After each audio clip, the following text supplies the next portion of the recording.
welcome to another episode of From the Helm live here at the Resources Rising Stars Summer Series Conference in Sydney. I'm Grady Wolf, market analyst with Bell Direct, and a familiar face with me now, Simon Lawson. Simon, Executive Chairman of Spartan Resources, of course, the gold project, the Dalgaranga project in Western Australia. Simon, little while since I've seen you and little while since we've been on site with the flies and the heat. Now you're underground, what's going on? Look, we're well underway.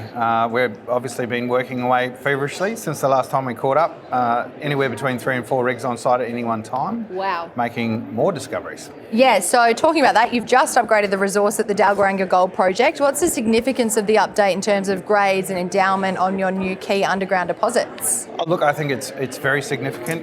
We've managed to post a resource for Pepper, which we only discovered in April, of over 870,000 ounces at a grade of north of 10.3 grams a tonne. So pretty incredible upgrade. And that fits nicely with the 1.5 million ounces at over 8 grams at Never Never right next door. So yeah, really happy with where that puts us. And we're obviously out there at the moment fundraising on the back of that as a foundation, because that's going to provide a really good underpinning for a long mine life operation. So 10 grams per tonne, 8 grams per tonne, that's not normal grades. You're really rewriting the high grade level, aren't you? The industry average for underground grades is sort of 5 to 6 grams across the industry. So globally, this is a significant step up for us. And I think it really underpins that the mine life that we want to put out there in the first half of next year. Has it attracted global attention, like investment-wise and kind of broker and? Look, it definitely does, Look, we're globally supported. We've got a lot of institutions, courtesy of our travels throughout the world, basically North America and through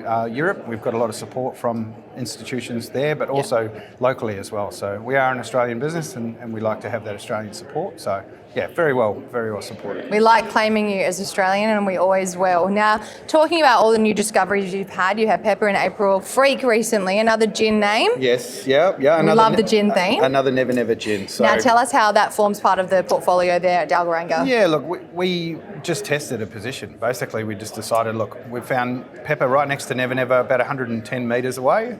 So to be honest, it was just let's drill 110 metres away from Pepper and see what we hit, and that's where Freak comes from. And the new underground decline at Dalgaranga is making rapid progress. Last time it was not even anything when we were on the site. Now it's already underground. How many metres? Yeah, the last time we filmed was on the western ramp of the Gilbey's open pit. That's now a portal. Wow. 2 portals actually, and we're over 600 metres underground advanced on our drill drive at the moment, and we've just received all our permitting required to turn that into a full-scale mine. So that's why we're out there fundraising, to underpin that. Investors always love to hear a timeline to production. I know I've asked you this for the last 3 years, but I think we are getting closer to having an answer now. Talk to me about the timeline. Yeah, look, we want to be able to make a decision. We'll put a feasibility study out in the middle of next year, which we've said we were going to do. That will be underpinned by the resource we just put out. So that's obviously a pretty solid timeline there. It gets a bit looser beyond that, but for the end of 2025 and into 26, we want to be able to make the decision right then and there, and production's not too far off after that. So, and you've got the mill all ready to go. It's on maintenance. Yeah, look, the mill is not optimised for what we need it to be. It was originally built for an open pit operation, so what we want to do is make sure that it's optimised for that underground material.